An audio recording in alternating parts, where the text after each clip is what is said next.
about 41 times. The words mercy, peace, and compassion are mentioned about 355 times. Yes, come in. Come on in, Riaz. Sit down, please. Contrary to popular belief in most Western cultures, Islam is a religion that preaches peace and tolerance. Yes, Patricia.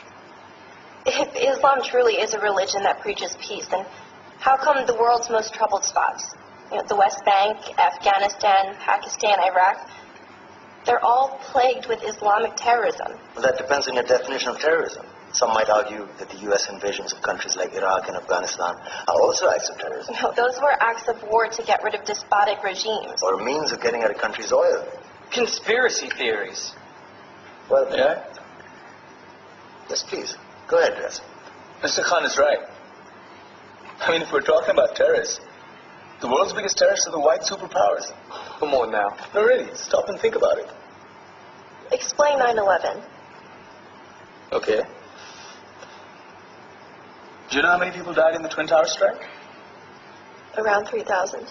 And do you have any idea how many people died in the bombing of Afghanistan? Take a wild guess. More than 15,000 people died. And that's just conservative figures. About 50,000 tons of explosives were dropped on innocent civilians. Men, women, children. Yeah, but that was because of the Taliban. Now that you brought it up, did you know that the Taliban was a creation of the CIA to fight the Russians? Whatever. They were still harboring terrorists. Yeah, right. Terrorists that were never found. Just like the weapons of mass destruction that were never found in Iraq. Do you want to get into the death toll in Iraq?